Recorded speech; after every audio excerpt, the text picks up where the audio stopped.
नमस्कार। ये पब्लिक है, सब जानती है। लोकतंत्र में यही कहा जाता है, लेकिन लोकतंत्र को चलाने वाले नेता सोचते हैं कि पब्लिक बस वही जानती है जो वो बताना चाहते हैं। क्या ये बात सच है? देखिए मेरा पूरा कार्यक्रम, आपको समझ में आएगा। मैं हूं आपके साथ सुमित अवस्थी और इस वक्त आप देख रहे हैं इंडिया चाहता है। बहुत बहुत स्वागत है। आज पंजाब से लेकर दिल्ली और नई दिल्ली तक की राजनीति गरमाई हुई है। कहीं अगले चुनावों की चिंता है तो कहीं पाकिस्तान के आतंक की सीरियल साजिश को लेकर चिंता जताई जा रही है। इसीलिए आज सबसे ज्यादा 27% इंडिया ये जानना चाहता है कि दिल्ली के मुख्यमंत्री अरविंद केजरीवाल के फ्री वाले फॉर्मूले का सच क्या है, क्योंकि इस फॉर्मूले से दिल्ली जीतने के बाद इसे वो पंजाब में आजमाना चाहते हैं। वहीं 21% इंडिया ये जानना चाहता है कि क्या भारत के पास पाकिस्तानी आतंकी ड्रोन का कोई जवाब है, जबकि इतने ही लोग ये भी जानना चाहते हैं कि कोरोना के डेल्टा वेरिएंट से कैसे 85 देशों में लॉकडाउन का खतरा मंडराने लगा है। तो जैसा आप चाहते हैं हम वैसा ही खबरों को आगे बढ़ाते हैं। दिल्ली के मुख्यमंत्री अरविंद केजरीवाल जनता को सब कुछ फ्री देने का वादा करके चुनाव जीतने में माहिर हैं, हम सब जानते हैं। अब यही दावा उन्होंने पंजाब पर आजमाया है, खासकर बिजली को लेकर। लेकिन दिल्ली के केजरीवाल के दावों का क्या हाल है, ये भी आपको समझना जरूरी है। जो फ्री वादे दिल्ली में किए गए थे अरविंद केजरीवाल द्वारा, उनकी पार्टी के द्वारा, क्या दिल्ली में वो फ्री चीजें मिल रही है? आपको जानने के लिए हमारी ये एक्सक्लूसिव रिपोर्ट जरूर देखनी चाहिए।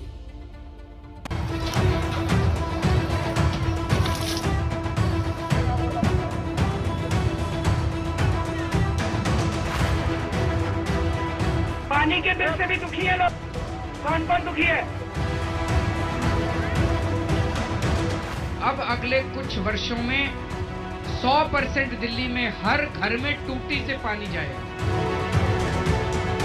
कहते बेटा 4-4 दिन में भरते हैं, एक तो पैर से परेशान है। पानी कछु मिल रहा है ना, सरकार वोटर ने ले लू और लंबी करे।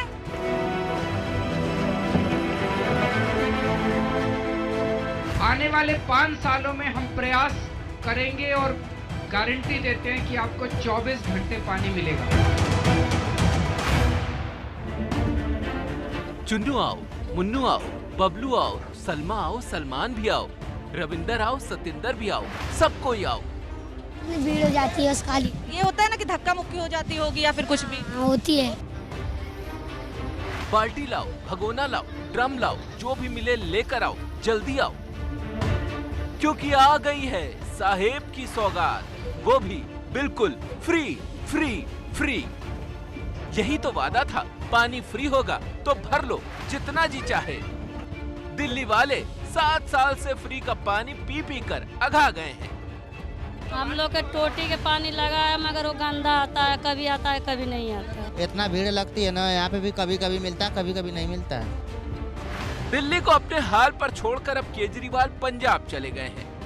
कुछ महीनों बाद पंजाब में चुनाव है और इस बार आम आदमी पार्टी की उम्मीदें भी बढ़ी हुई हैं। लिहाजा फिर अरविंद केजरीवाल ने झोले से निकाली है मुफ्त सौगातों की पूरी लिस्ट। जो मैंने कहा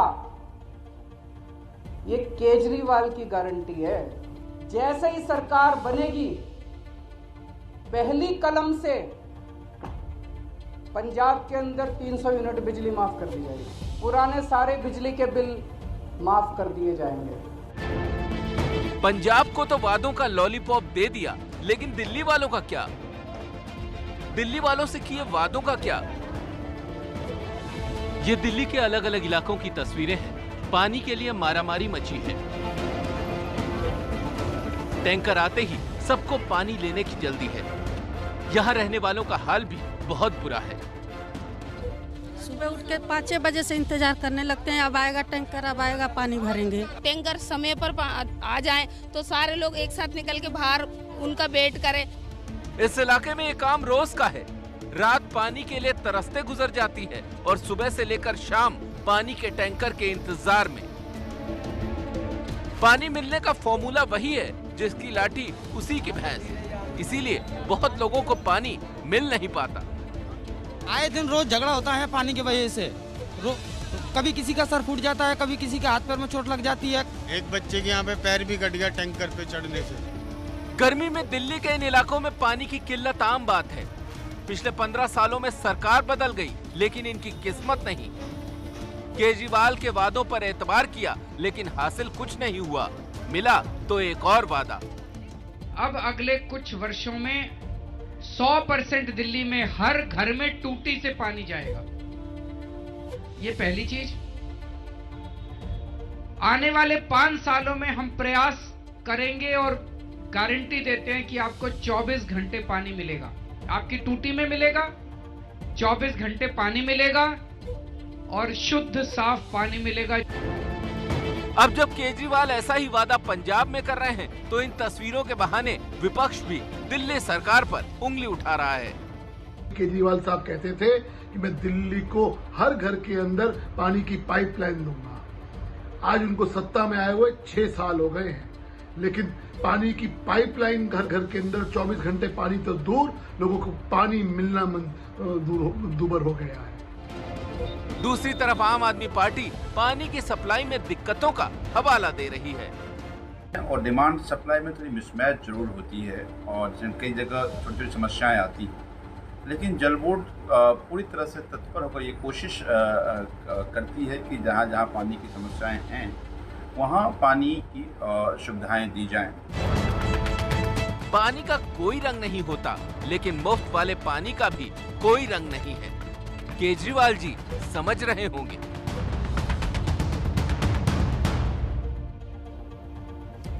जो लोग दिल्ली में रहते हैं या जो लोग दिल्ली की खबरों को बहुत आसानी से और बहुत करीने से फॉलो करते हैं, वो जानते हैं दिल्ली में पानी की समस्या कोई नई नहीं है। भले ही दिल्ली देश की राजधानी हो, 15 साल के शीला दीक्षित सरकार के राज में पानी को लेकर तरह तरह के आरोप उस वक्त की कांग्रेस सरकार पर लगे। कभी टैंकर माफिया के नाम पर, तो कभी दिल्ली जल बोर्ड के ढीले ढाले रवैये पर उस वक्त की कांग्रेस सरकार घिरती रही थी। लेकिन आम आदमी पार्टी के सत्ता में आने के बाद ये उम्मीद थी, क्योंकि ये वादा किया गया था कि सब चीज़ों को दुरुस्त कर दिया जाएगा, सारा करप्शन खत्म कर दिया जाएगा, और ये उम्मीद लगी थी आम आदमी पार्टी से कि दिल्ली वालों की पानी की दिक्कत दूर हो जाएगी। लेकिन क्या ये हुआ है? जरा इन आंकड़ों को देखिए, आपको खुद समझ में आएगा। 2014 में दिल्ली में पानी की मांग 5181 MLD यानी मिलियन लीटर पर डे थी, जो 2020 में बढ़कर 6272 MLD हो गई। अगर सप्लाई देखें तो 2014 में 3573 MLD थी, जो 2020 में बढ़कर 5259 MLD तक पहुंच चुकी है। लेकिन पानी की सप्लाई के लिए इंफ्रास्ट्रक्चर नहीं बदला है। 2014 में दिल्ली में 12 वाटर ट्रीटमेंट प्लांट थे और 2020 में भी 12 ही वाटर ट्रीटमेंट प्लांट हैं। दिल्ली में पानी की सप्लाई में टैंकर बहुत बड़ी भूमिका अदा करते हैं। 2014 में 407 टैंकर थे और आज 2021 में भी 2020 में माफ करेगा आंकड़ा है ये, उसमें भी 407 ही टैंकर हैं। घरों तक पानी पहुंचाने के लिए 2014 में दिल्ली में 14,000 किलोमीटर की पाइपलाइन बिछी थी। 2020 में इसकी लंबाई में बस 935 किलोमीटर की ही बढ़ोतरी हुई है। तो क्या है दिल्ली में पानी की सप्लाई का हाल, आपने देखा।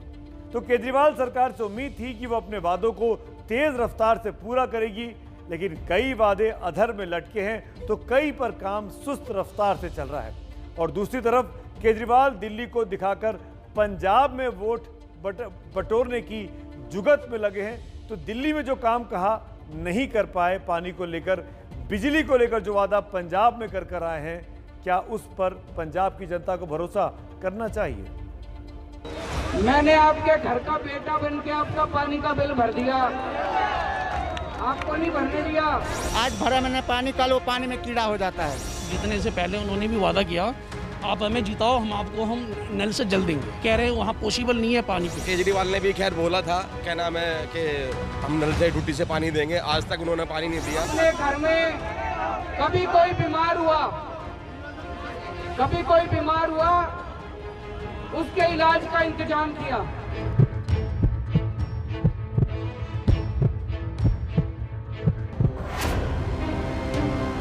एक पुरानी हिंदी फिल्म का गाना है, वादा तेरा वादा, वादे पे तेरे मारा गया बंदा में सीधा सादा। हिंदुस्तान की राजनीति पर ये गाना पूरी तरह फिट होता है। नेता वादों के सब्ज बाग दिखाते हैं और सीधी सादी जनता उन्हें हकीकत मानकर सिर माथे पर बैठा लेती है। 15 साल से दिल्ली के कई इलाके पानी के लिए तरस रहे हैं, लेकिन इतने साल सरकार चलाने के बाद भी उनकी समस्या का हल नहीं हुआ। हाल वही है जो पिछली सरकारों में था, तो फिर पानी का वादा क्यों? अगर कहीं गंदा पानी आ रहा है आप हमें बताइए, हम ठीक करा देंगे। मेरा ऑब्जेक्टिव दिल्ली के लोगों को साफ सुथरा पानी पहुंचाने का है। केजरीवाल जी अब पंजाब में फ्री बिजली का सुर्रा छोड़ आए हैं, लेकिन दिल्ली में बिजली को लेकर किए गए वादे का क्या? दिल्ली कांग्रेस ने तो बाकायदा ट्वीट कर केजरीवाल से हिसाब मांगा है। अरविंद केजरीवाल जी, सिर्फ घोषणा करोगे या फिर जो वादा खिलाफी की उसका जवाब भी दोगे? बिजली दर आधे कब होंगे? सीएजी ऑडिट कब होगी? पावर प्लांट कब लगाओगे? दिल्ली सोलर सिटी बना, कंपनियों की मनमानी कब रुकेगी? चौपट राजा के नेतृत्व में दिल्ली अंधेर नगरी की राह पर। अरविंद या अरविंद की पार्टी की जो बुनियाद है वो झूठ है। दिल्ली की जनता से उन्होंने समर्थन जरूर प्राप्त किया है, खासतौर से फ्री बिजली और पानी को लेकर के। लेकिन जब अरविंद की असली जो परीक्षा की घड़ी थी वो कोविड काल था। इस कोविड काल में जो अरविंद ने वादे किए थे, खासतौर से इंफ्रास्ट्रक्चर की बात करते हैं हम, हेल्थ के ऊपर, हेल्थ पे जो दिल्ली ने भुगता है वो किसी से छुपा नहीं। बीजेपी के आरोप तो और भी गंभीर है।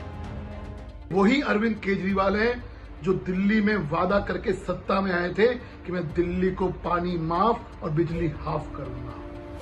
आज हालत ये है कि दिल्ली के अंदर पीने को पानी साफ नहीं आता है, पीने को पानी लोगों को मिल नहीं रहा है। बिजली पानी पर सवाल है तो वर्ल्ड क्लास फ्री इलाज की तस्वीर तो पूरी दुनिया देख ही चुकी है। कोरोना काल में फ्री तो दूर, इलाज मिलना ही मुश्किल हो गया। जनता त्राहिमाम करती रही और केजरीवाल टीवी पर हाथ खड़े करते रहे। 30 जून तक 15,000 बेड्स की जरूरत पड़ेगी। 15 जुलाई तक 33,000 बेड्स की जरूरत पड़ेगी। 31 जुलाई तक 80,000 बेड्स की जरूरत पड़ेगी। अब जरा दिल्ली में यमुना नदी का हाल भी देख लीजिए। पानी कम और झाग ज्यादा। दिल्ली की जान यमुना अपनी बर्बादी पर आंसू बहा रही है और यमुना को साफ करने का वादा करने वाली दिल्ली की सरकार नई टाइमलाइन दे रही है। हमने कहा था कि यमुना नदी को साफ कर देंगे। अब मैं बिल्कुल डायरेक्टली बताया था, कहा था ना हम करके दिखाएंगे ना। अभी 1.5 साल जो है कोरोना की वजह से काम थोड़ा स्लो डाउन रहा है, अभी भी 3.5 साल बाकी है। इस टर्म के अंदर यमुना को हम साफ कर देंगे। हाँ, शिक्षा के क्षेत्र में दिल्ली के स्कूलों में बहुत फर्क आया है। गरीब बच्चों के लिए दिल्ली में अच्छे स्कूल बनवाए गए हैं। अब सवाल यह है कि जो स्कूलों में हो सकता था वो बाकी के कामों पर क्यों नहीं? राशन की फ्री डिलीवरी हो सकती है तो पानी घर घर क्यों नहीं पहुंच सकता? तो केजरीवाल का मुफ्त वाला सारा खेल पंजाब के लिए है। वो पंजाब को जीतना चाहते हैं। दूसरी तरफ इस तस्वीर को आप देख रहे होंगे, पंजाब में कांग्रेस की सरकार है। और आज कांग्रेस क्यों सुर्खियों में है? क्योंकि पंजाब कांग्रेस के बड़े नेता नवजोत सिद्धू अपने ही मुख्यमंत्री कैप्टन के साथ अदावत कर बैठे हैं। पंजाब में सत्ता कांग्रेस की है और उसे बरकरार रखने की चुनौती कांग्रेस पार्टी के पास ही है। आज पंजाब कांग्रेस के एक तरीके से बागी हो चुके नेता नवजोत सिंह सिद्धू ने दिल्ली में डेरा जमाया हुआ है। सुबह उन्होंने प्रियंका गांधी के साथ उनके घर पर मुलाकात की। ये तस्वीर वहीं के है। दोनों के चेहरे पर आपने मुस्कुराहट देखी इस तस्वीर में। और अभी कुछ देर पहले अब राहुल गांधी से मिलने भी नवजोत सिंह सिद्धू उनके घर पहुंच चुके हैं। ये मुलाकात इस वक्त चल रही है जिस वक्त आप ये कार्यक्रम देख रहे हैं। सिद्धू इस बात पर खुश हो सकते हैं कि कैप्टन अमरिंदर जब पिछले दिनों दिल्ली आए थे, कमेटी के सामने पेश हुए थे, तो ना तो उनसे सोनिया गांधी की मुलाकात हुई, ना राहुल गांधी की और ना ही प्रियंका गांधी की। तो मुख्यमंत्री कैप्टन अमरिंदर सिंह तीनों में से किसी से नहीं मिल पाए और सिद्धू सुबह प्रियंका से मिले और अब शाम को वो राहुल गांधी से मुलाकात कर रहे हैं। तो इस लिहाज से वो अमरिंदर सिंह से एक स्टेप आगे निकल गए हैं। लेकिन सवाल ये बना हुआ है कि सिद्धू को इन मुलाकातों से मिला क्या है। अगर आप ये समझना चाहते हैं तो आपके मेरे सहयोगी जैनेंद्र कुमार की बेहद दिलचस्प रिपोर्ट जरूर देखनी चाहिए।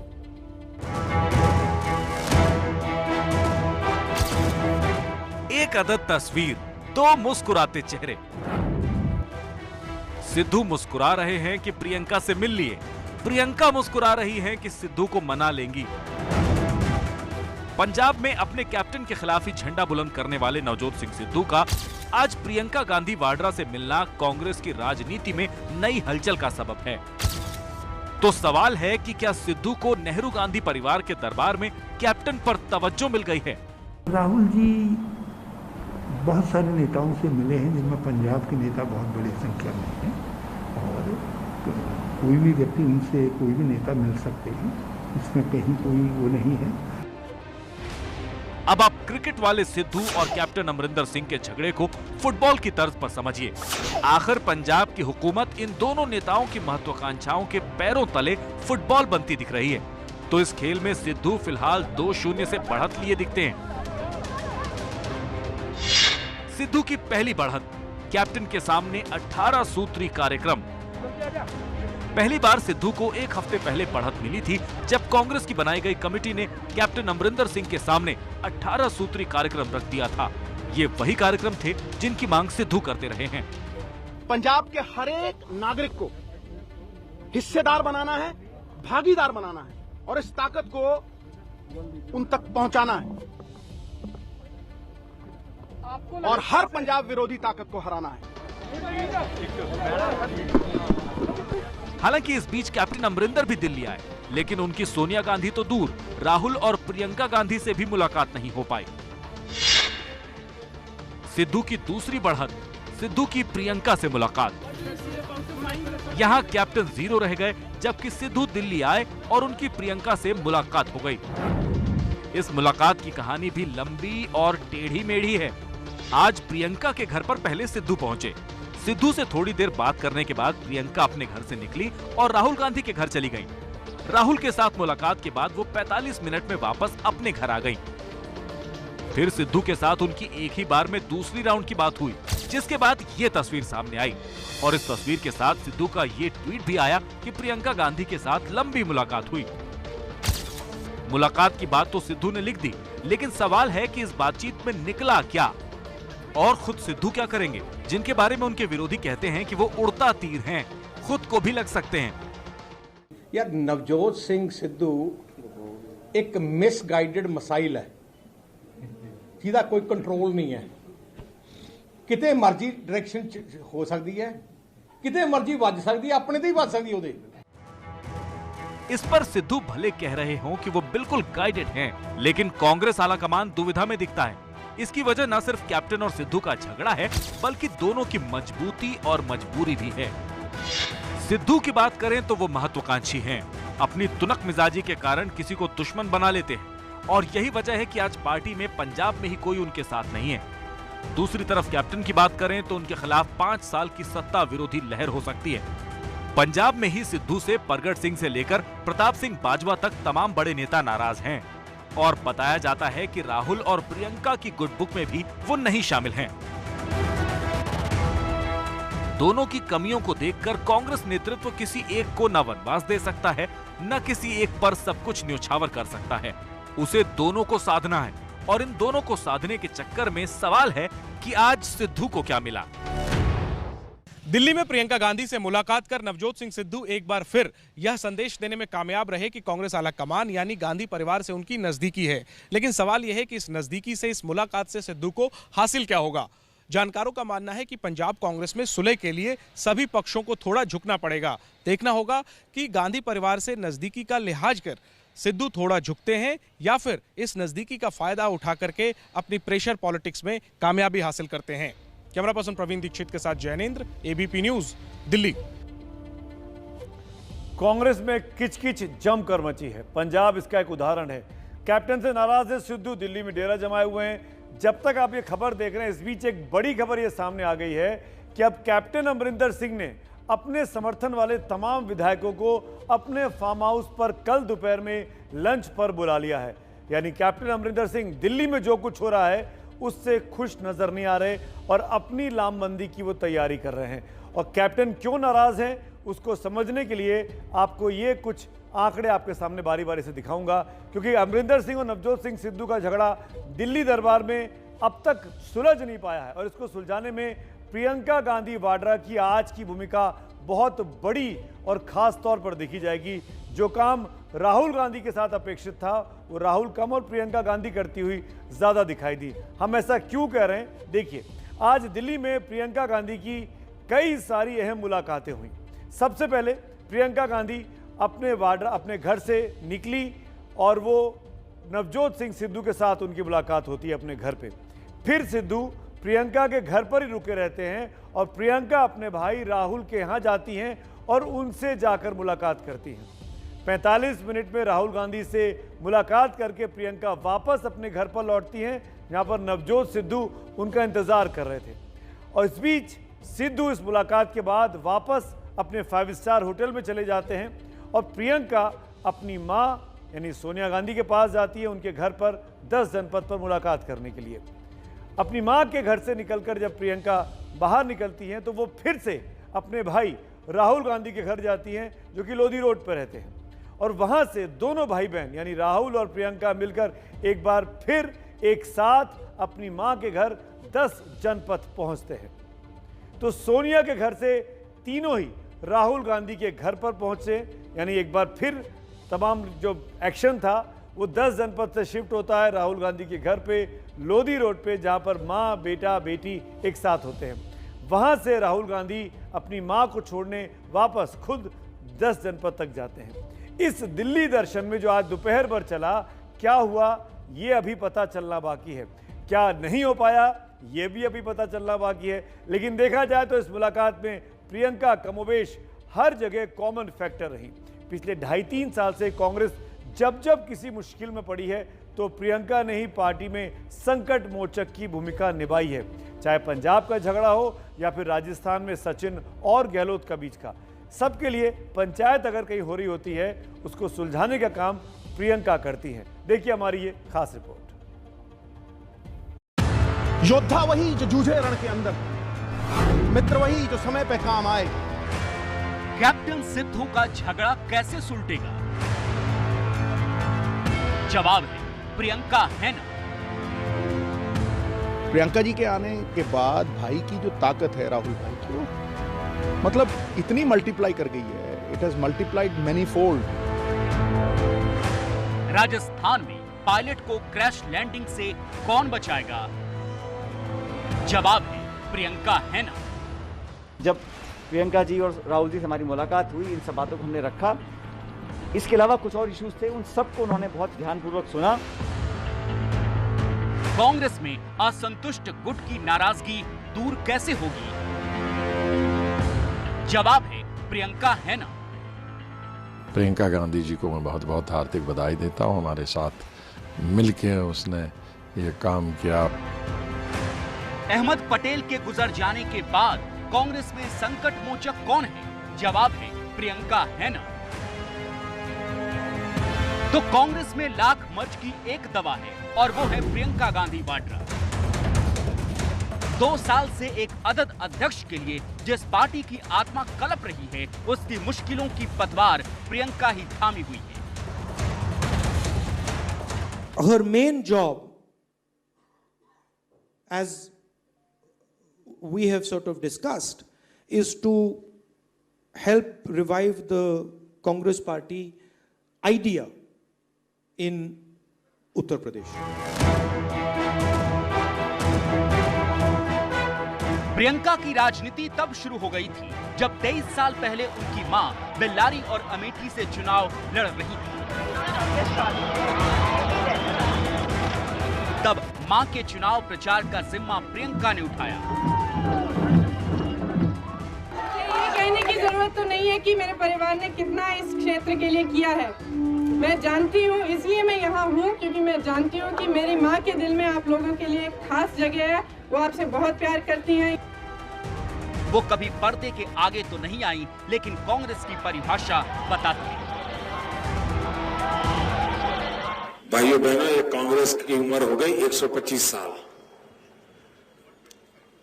125 ईयर ओल्ड है ये कांग्रेस। इस 125 साल की बुढ़िया देश का भला कर सकती है। मैं बुढ़िया लगती हूँ। मैं बुढ़िया लगती हूँ। प्रियंका किसी पद पर बैठकर सक्रिय राजनीति में पिछले लोकसभा चुनाव से पहले आई। उनका पहला इम्तिहान तब हुआ जब राजस्थान में मुख्यमंत्री पद के लिए सचिन पायलट अड़ गए। कांग्रेस में कहा जाता है कि तब प्रियंका ने ही सचिन को उप मुख्यमंत्री पद के लिए मनाया था। प्रियंका गांधी यूं तो उत्तर प्रदेश की प्रभारी हैं, लेकिन आज देखें तो प्रियंका कांग्रेस में सबको जोड़ने वाली कड़ी हैं। बल्कि पार्टी चला रही सोनिया गांधी और राहुल गांधी तक नाराज नेताओं का पैगाम पहुंचाने वाली भी वही हैं। कांग्रेस के कई नेताओं का मानना है कि प्रियंका अपनी खास शैली की वजह से कम समय में ही भरोसा जीत भी लेती हैं और भरोसा जमा भी लेती हैं। आज जिस सिद्धू ने पंजाब में बगावत कर दी है, उस सिद्धू को कांग्रेस में लाने में प्रियंका की अहम भूमिका रही। और कांग्रेस में आने के बाद सिद्धू ने नेहरू गांधी परिवार के प्रति अपनी निष्ठा का इजहार इस तरह किया था। बुरे दिन जाने वाले और राहुल गांधी आने वाले, लाल किले पे झंडा फहराने वाले, यही उद्घोषणा है, यही शंखनाद है। लाल किला दूर की कौड़ी है। पहले जिन राज्यों में कांग्रेस की सरकार है, वहां सिर्फ टव्वल को रोकने की चुनौती है। मध्य प्रदेश में आपसी झगड़े में सत्ता गंवा बैठी कांग्रेस सबक लेती नहीं दिखती। इसीलिए छत्तीसगढ़, राजस्थान और पंजाब में आपसी खींचतान तेज है और इसे रोकने में ही प्रियंका का वास्तविक इम्तिहान हो रहा है। बात अब आतंकी हमले की करते हैं। जम्मू एयरफोर्स स्टेशन पर जो बार बार आसमानी आतंक वाले ड्रोन मिल रहे हैं, उनका नाता पाकिस्तानी खुफिया एजेंसी ISI से सीधे जुड़ता दिखाई दे रहा है। सबसे पहले यह खबर आज सुबह ABP न्यूज ने आपको बताई थी। अब आतंकी घटनाओं में सीधे ISI ने अपनी भूमिका तय कर ली है और अब ISI ने अपने साथ बेहद चुनिंदा और शातिर लोगों को शामिल किया है, जिनके जरिए ड्रोन अटैक और ड्रोन से निगरानी की जा रही है। जम्मू में जहां पर ड्रोन देखे गए, उस ग्राउंड जीरो से देखिए मेरे सहयोगी अजय बाचलू की ये एक्सक्लूसिव रिपोर्ट। क्या इस आतंक के ड्रोन के पीछे ISI का हाथ? 2 धमाकों के साथ अब तक कुल 12 ड्रोन के जरिए 2 धमाके किए जा चुके हैं। आतंक के खिलाफ जांच के लिए जुट चुकी है नेशनल इन्वेस्टिगेशन अथॉरिटी। आज फिर NIA ने जम्मू एयरपोर्ट स्टेशन का दौरा किया। अब तक हमला करने वाले तो पकड़े नहीं गए हैं, लेकिन सेना के सूत्र बता रहे हैं कि इसके पीछे सीधे पाकिस्तान की खुफिया एजेंसी ISI का हाथ है। जांच एजेंसियों की माने तो ISI ने इस हमले को अंजाम देने के लिए किसी भी आतंकी संगठन को काम पर नहीं लगाया, बल्कि खुद ही सारे ऑपरेशन को हैंडल किया। जांच एजेंसियों का दावा है कि ऐसा लग रहा है कि यह हमला ISI की आइसोलेटेड टास्किंग का हिस्सा हो सकता है। यानी इस काम को खुद ISI के एजेंटों ने अंजाम दिया। यानी ISI की टीम के हाथ में है ड्रोन का रिमोट, जिसके जरिए जम्मू एयर स्टेशन पर हमला किया गया और रोज ड्रोन उड़ाए जा रहे हैं। आइसोलेटेड टास्किंग की थ्योरी इसलिए भी जरूरी है क्योंकि ISI इस सारे प्लान को बेहद सीक्रेट रखना चाहता था। अगर ऐसा नहीं होता तो आतंकी संगठनों से जुड़े लोग, जिन्हें OGW या ऑन ग्राउंड वर्कर कहा जाता है, उनमें इस हमले को लेकर किसी न किसी तरीके की हलचल जरूर होती। भारतीय एजेंसियों ने जम्मू कश्मीर में अपना नेटवर्क मजबूत कर लिया है। अब 2 से 3 दिन में ही आतंकी वारदात करने वालों की गिरफ्तारी या एनकाउंटर हो जाता है। कभी आतंकी संगठनों के अंदर से तो कभी स्थानीय ही आतंकियों के मंसूबे और करतूतों की पोल खोल देते हैं। लेकिन अब तक ऐसी कोई सूचना सुरक्षा बलों को नहीं मिल पाई है। ड्रोन तो रोज उड़ रहे हैं, पर आतंकी गुटों का हाथ होने के संकेत नहीं मिले। किसी आतंकी गुट ने जिम्मेदारी भी नहीं ली। आतंकियों की बातचीत में भी हमले का जिक्र नहीं है। सीमा पार के हैंडलर्स की बातचीत में भी इसका जिक्र नहीं हो रहा। ये ऑल आउट एक पाकिस्तान आर्मी और पाकिस्तान ISI का ऑपरेशन है। मिलिटेंट ऑर्गेनाइजेशन को इन्वॉल्व करने का मतलब नहीं बनता, क्योंकि अगर मिलिटेंट ऑर्गेनाइजेशन को इन्वॉल्व करते तो उसकी भनक जो है वो जो हमारे जो इंटेलिजेंस सोर्सेज हैं उनको मिल जाती है। 19 नवंबर 2020 को जम्मू के टोल प्लाजा पर आतंकी हमले में सुरक्षा बलों ने जैश के 4 आतंकी मारे थे। अगले ही दिन कॉल्स में आतंकियों की मौत का जिक्र हुआ था, लेकिन जम्मू एयरफोर्स स्टेशन धमाकों पर आतंकियों में कोई बातचीत नहीं हुई है। इसी से अंदाजा लगाया जा रहा है कि पूरे प्लान को खुफिया तरीके से गिने चुने लोग ही अंजाम दे रहे हैं। दरअसल आइसोलेटेड टास्किंग में उस शख्स तक पहुंचना बेहद मुश्किल होता है जिसने इस हमले को अंजाम दिया हो, क्योंकि इसे इतने खुफिया तरीके से प्लान किया जाता है कि इसके लीक होने की संभावना शून्य के बराबर हो। और इस बार आईएसआई ने ऐसा ही कुछ किया है। आमतौर पर ऐसे हमले करने के बाद खुफिया एजेंट बच निकलते हैं और उन्हें ट्रेस करना मुश्किल हो जाता है। पाकिस्तान पहले ही FATF की निगरानी में है और ऐसे में आतंकी कनेक्शन उसे और मुश्किल में डाल सकता है। और यही वजह है कि इस बार कमान खुद ISI ने ले ली है। जम्मू से संवाददाता अजय बाचलू की रिपोर्ट। आसमानी आतंक की सीरियल साजिश। जी हां, 4 दिन से लगातार आतंक के ड्रोन जम्मू के इलाके में उड़ते हुए दिखाई दे रहे हैं। आप आतंक वाले ड्रोन की क्रोनोलॉजी को अच्छे से समझ लीजिए। पहले दिन 2 ड्रोन आए और जम्मू एयरफोर्स बेस पर बम बरसाकर वापस लौट गए। दूसरे दिन 2 और जगहों पर 2 और ड्रोन नजर आते हैं। तीसरे दिन 3 जगहों पर कुल 6 ड्रोन दिखाई देते हैं और बीती रात भी 2 जगहों पर 2 ड्रोन देखे गए हैं। लगातार ड्रोन के जरिए जैसे कोई रेकी चल रही है, किसी चीज को समझने की कोशिश में पाकिस्तान की ISI लगी हुई है। 4 दिन में कुल 12 ड्रोन देखे गए जम्मू और उसके आसपास के इलाकों में। आसमानी आतंक वाले ये ड्रोन कहां से आए, ये आपको समझना बहुत जरूरी है। ABP न्यूज ने सबसे पहले आपको बताया था कि ये ड्रोन हमला और बार बार ड्रोन का आना, ये सब कुछ पाकिस्तानी खुफिया एजेंसी ISI की ही कारस्तानी है। अब हम आपको समझाते हैं कि आतंकी ड्रोन कैसे आते हैं। इसके लिए आपको ड्रोन के काम करने के तरीके को समझना होगा। आप स्क्रीन पर देख पा रहे हैं, यहाँ एक ड्रोन है। ये ड्रोन चलता कैसे है, इस ड्रोन का कामकाज कैसे होता है, बहुत आसान है।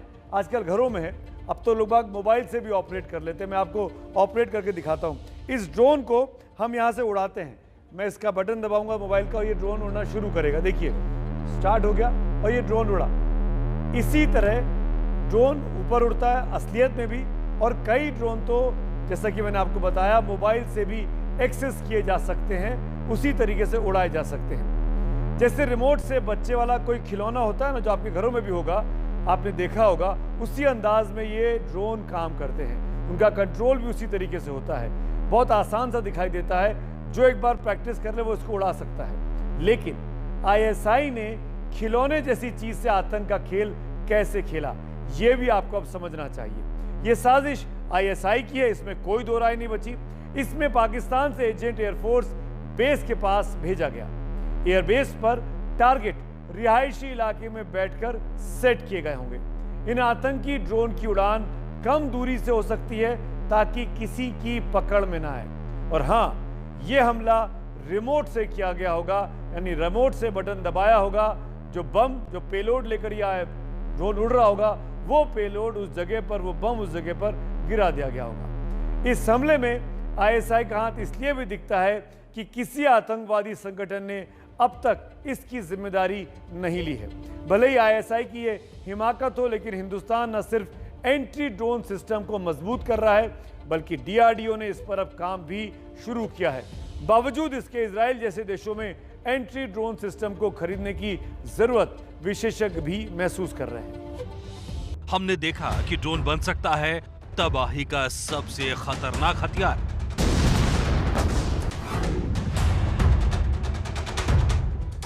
लेकिन तकनीक की दुनिया से आई इस नई मुसीबत का इलाज तकनीक में ही है। देखिए ये इलाज कुछ इस तरह राइफल पर फिट हो सकती है स्मार्ट शूटर्स का स्मैश 2000। कुछ इस तरह सैनिक के हाथ में राइफल रहती है। आसमान में उड़ता ड्रोन देखते ही एक्शन शुरू हो जाता है। 200 मीटर की रेंज में आते ही ये एंटी ड्रोन सिस्टम काम शुरू कर देता है। इस सिस्टम की स्क्रीन पर कुछ इस तरह ड्रोन को देखा जा सकता है। स्मैश 2000 का सॉफ्टवेयर तुरंत ही टारगेट को लॉक करता है और फिर चंद सेकंड में ड्रोन जमीन पर आ गिरता है। यह दावा किया जा रहा है कि ड्रोन किल सिस्टम के एक ही वार में आसमानी घुसपैठिए ड्रोन्स को मार गिराना मुमकिन होगा। इतना ही नहीं, स्वाम ड्रोन अटैक की सूरत में भी यह ड्रोन किल सिस्टम कारगर साबित होगा। भारतीय नौसेना पहले ही स्मैश 2000 प्लस का ऑर्डर दे चुकी है। वहीं उम्मीद की जा रही है कि जल्द ही भारतीय सेना के पास भी ये उपलब्ध होगा। ऐसा ही anti drone system Rafael company ने तैयार किया है। ये रडार लगी छोटी मशीन है जो 360 डिग्री पर काम करती है। इसे छोटी गाड़ी पर लगाया जा सकता है। इसे ड्रोन डोम का नाम दिया गया है। ये ड्रोन के सिग्नल जाम कर उसे गिरा सकती है, तो वहीं लेजर से वार कर ड्रोन का काम तमाम कर सकती है। विदेशी कंपनियों के साथ नजरें हैं भारतीय DRDO पर। DRDO एंटी ड्रोन सिस्टम पर लंबे वक्त से काम कर रहा है। ट्रंप के दौरे के दौरान भी DRDO ने अपनी बनाई तकनीक का इस्तेमाल किया था ताकि कोई दुश्मन ड्रोन हमला न कर दे। DRDO के ड्रोन किल सिस्टम में लगे रडार 2 से 3 किलोमीटर के दायरे में आने वाले किसी भी ड्रोन की पहचान कर सकते हैं। इसमें ड्रोन के सॉफ्ट किल और हार्ड किल के सिस्टम लगे हुए हैं। ड्रोन यदि दूर है तो उसके सिग्नल को लॉक कर उसे गिराया जा सकता है, जिसे सॉफ्ट किल कहा जाता है। वहीं ड्रोन के नजदीक आने पर लेजर बीम से उसे नष्ट करना मुमकिन होगा, जिसे हार्ड किल कहा जाता है। इसे गाड़ी पर या जमीन पर लगाया जा सकता है। इस सिस्टम का बड़े पैमाने पर उत्पादन करने के लिए भारत इलेक्ट्रॉनिक्स लिमिटेड को तकनीक सौंप दी गई है। तो यदि ये एक ड्रोन को मार सकता है तो 10 को भी मार सकता है। आवश्यकता है उसी के अनुसार खतरे को भांप कर हमें इनको संख्या में में वृद्धि करनी होगी, इसमें और अधिक इसकी क्षमताओं में वृद्धि करनी होगी। लेकिन एक शुरुआत तो हो। 2 साल से तो ये तैयार पड़ा हुआ है, इसको कभी इंडेक्स तो करें आगे भाई। आगे जब तक इंडेक्स नहीं करेंगे, आगे के क्या चुनौतियां हैं उनका पता कैसे लगेगा। आने वाले दिनों में पाकिस्तानी चुनौती का जवाब इन्हीं तकनीकों के जरिए दिया जाने वाला है।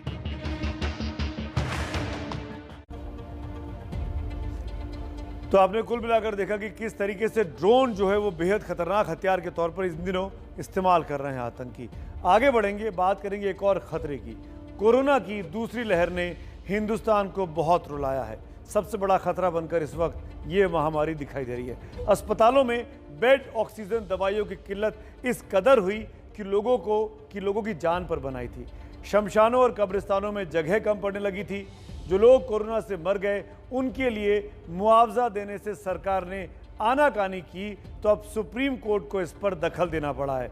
सबसे बड़ी अदालत ने कहा कि मुआवजा देना होगा।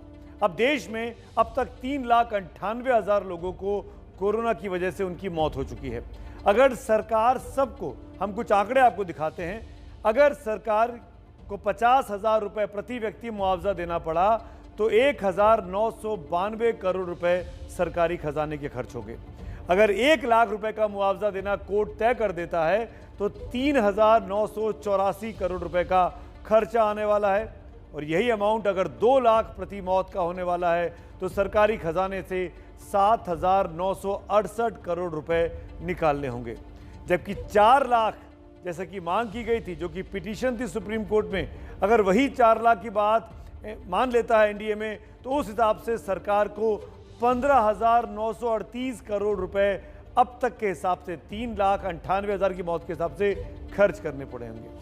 अगर सरकार ने इस रकम को पहले ही कोरोना से निपटने में खर्च कर दिया होता, जी हाँ, ये 10 लाख करोड़ या 15,000 करोड़ का जो आंकड़ा आपने दिखाया भी आपको, अगर ये पहले खर्च कर दिया होता तो लोगों की जान आज बच जाती। और रही बात मुआवजे की, तो मौत का आंकड़ा कम हुआ, वो थमा नहीं है।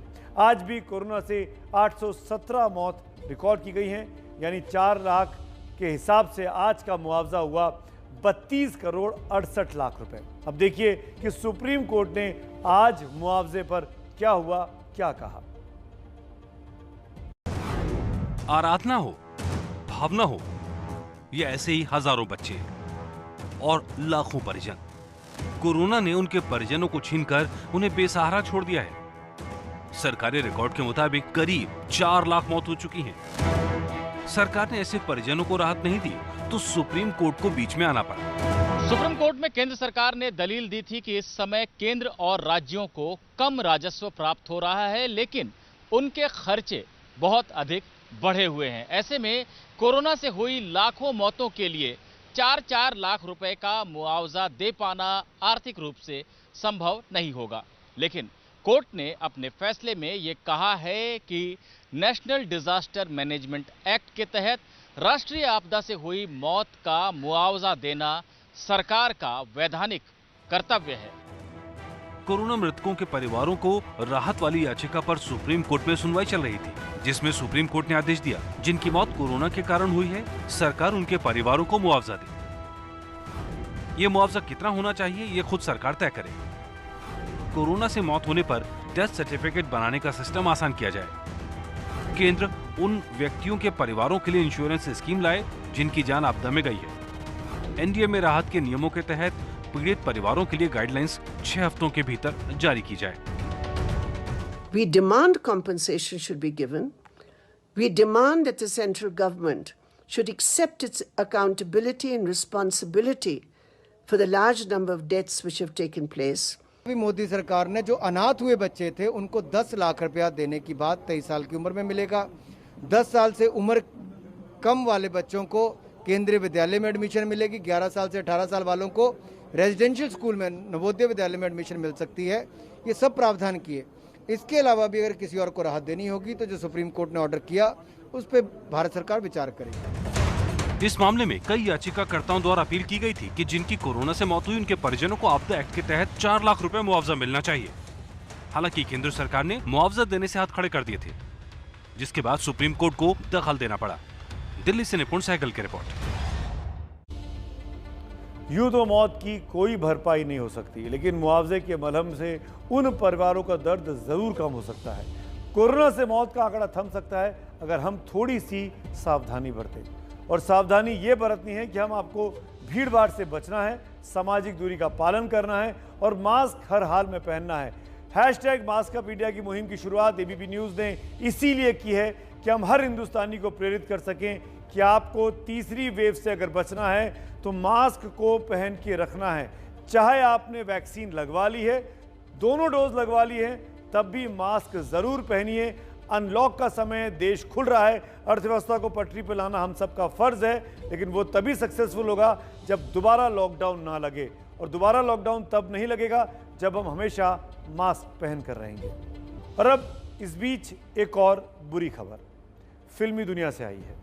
फिल्मों और टीवी की दुनिया की मशहूर एक्ट्रेस मंदिरा बेदी के पति राज कौशल का दिल का दौरा पड़ने से अचानक निधन हो गया। राज सिर्फ 49 साल के थे। एक दिन पहले ही राज कौशल दोस्तों के साथ नजर आए थे। राज कौशल खुद भी एंटरटेनमेंट इंडस्ट्री से जुड़े थे। वो एक मशहूर प्रोड्यूसर थे।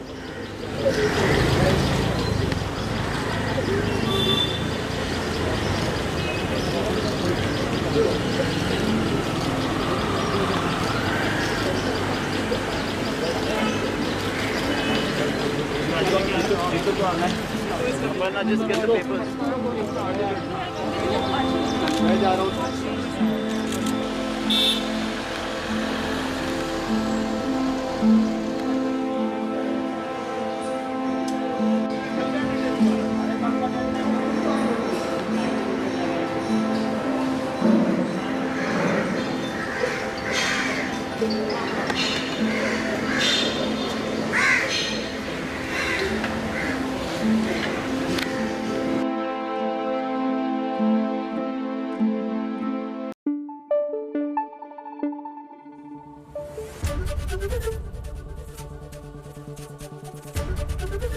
एबीपी न्यूज आपको रखे आगे।